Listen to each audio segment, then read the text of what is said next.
Good day, folks. This is Greg Judy at Green Patrick Farm. Today I wanted to show you, it's May 17th. Is that right? No, it's May 15th, the day before our beginning grazer school. Anyway, I'm over here moving the bulls and the steers, the yearlings. And I wanted to show you, this is a big blue stem.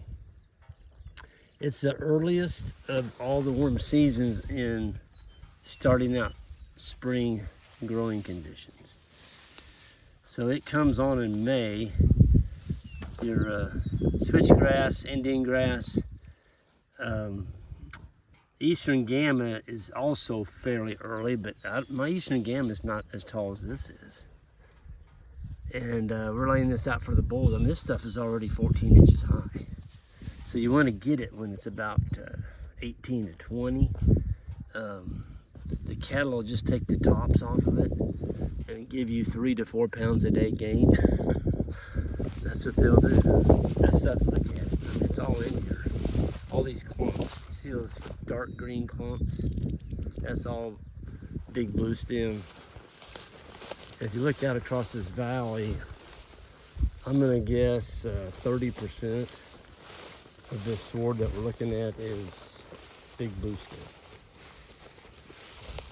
As we go further east over that hill, it turns into about 50%. And then at the very far east paddocks, the last 2 or 3 on this farm, they're more like 80 to 90% big blue. So it just seems like the further east we go, the more big blue we have. But anyway, the cattle are really doing good. They're, you know, because the grass is growing so fast, and it's just like Ian was saying last week, we need 700 animals here instead of 350. That's total. We don't have 350 on this farm. But anyway, yeah, I get where he's coming from. You got to capture the energy, and you know, it's just the way it is. We do the best with what we have, and the grasses are doing well. The cattle are doing well. We're getting fat. Life is good. And so you can't complain about it. Wait, look at this. It's beautiful. Look what's right next to it. That's a bird's foot trefoil. There's quite a bit of bird's foot on this farm. And here's a neat one right here. We used to eat this one as a kid. You take one of these, it's got the little yellow flower on it. Okay. And you put it in your mouth. Take your teeth. And then you spit it out, but it gives you a rush. Don't do it if you don't like sour things, but I love sour things. It's almost like I don't know, a sour candy. Those little heart-shaped leaves. Yep. It's a legume. It's an early spring legume. It doesn't last very long, but yeah, it's kind of cool. But just right here where I'm setting, folks, I'm counting orchard grass, which has already got a little seed head on it. You've got the big blue. You've got the well, here's the bluegrass seed head. Here's the white clover down here in the bottom. We've got red clover right there.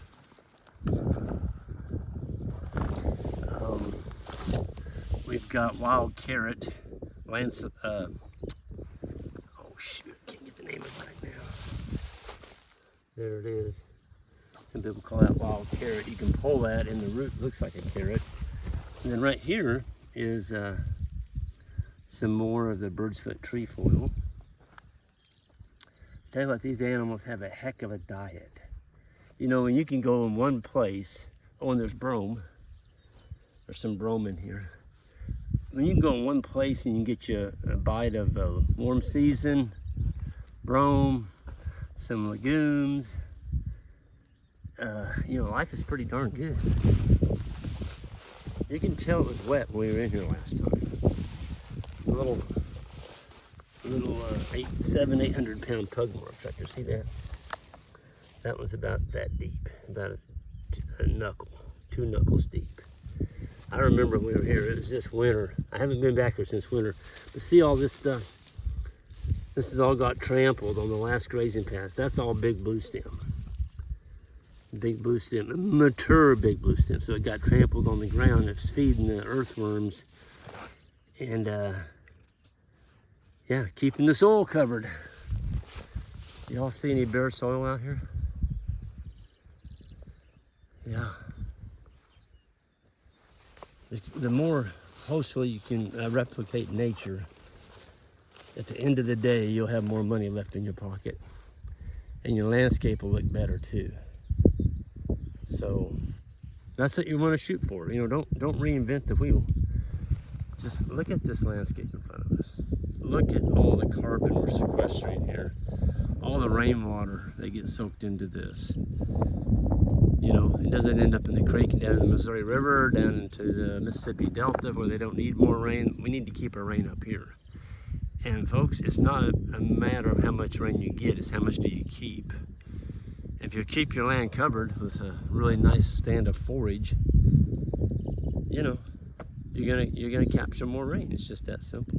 So we're all about capturing rain. You don't know when the next rain's gonna come. You know, a week ago we were just ate up with rain, and now it's been 7 days, 80s, gonna hit 90 today. A little bit of wind, and it just takes, you know, your land will dry out fairly quick, but you can take a spade right here and dig down, you'll find moisture. So yeah, we're not tilling it.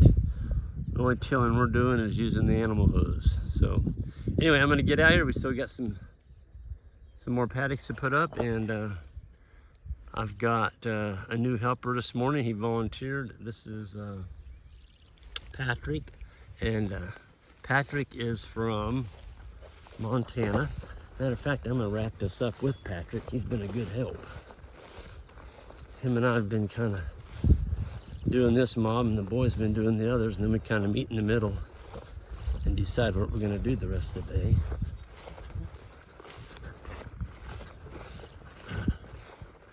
I know I didn't ask you, Patrick, but is it all right? Is it all right if I put you in my video?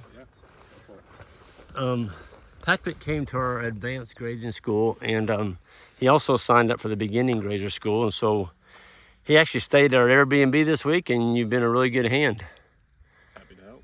And you've learned quite a bit what it takes. Yeah. And tell us a little bit about your background, Patrick. Where are you from? Yeah, I live in Montana, way up in the northwest part of the state, near the Idaho and Canadian border.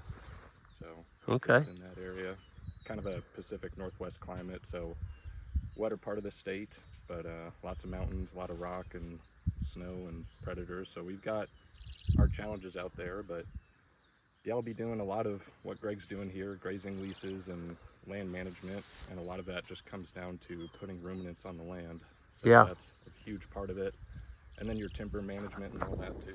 So, you've got a lot of timber out there. yeah, we got a lot. We grow trees like crazy, and so we're working with the loggers, and then we actually will come in and thin those timber stands out, leave the best and healthiest trees, and putting in silvopasture or timbered pasture. It's just great for deer, homesteaders, people that want to do ranging, all kinds of wildlife that we want to manage for. Yeah. And you were telling me yesterday, you've got your own little slice of heaven up there. I do. Yeah, I got pretty lucky. Yeah. You got up on the side of a mountain. You said you've got a really, what they call one of those $1 million views. Oh, yeah, yeah. And what surprises me, and I've been up in your area, was the winters up there aren't too bad. I mean, they're not too bad. Yeah. So, well, we're so tickled to have you here, and glad that you're able to just kind of hang around for the week. Yeah, well, I appreciate the opportunity. I hope it didn't work you too hard some of those days, but you didn't complain. Nope, I'm all good. Well, thank you, Patrick, and just the best of luck to you in your grazing future. Appreciate that. All right, folks, we're going to get out of here. Y'all hit the subscribe button if you would on the way out, and we'll see you next time.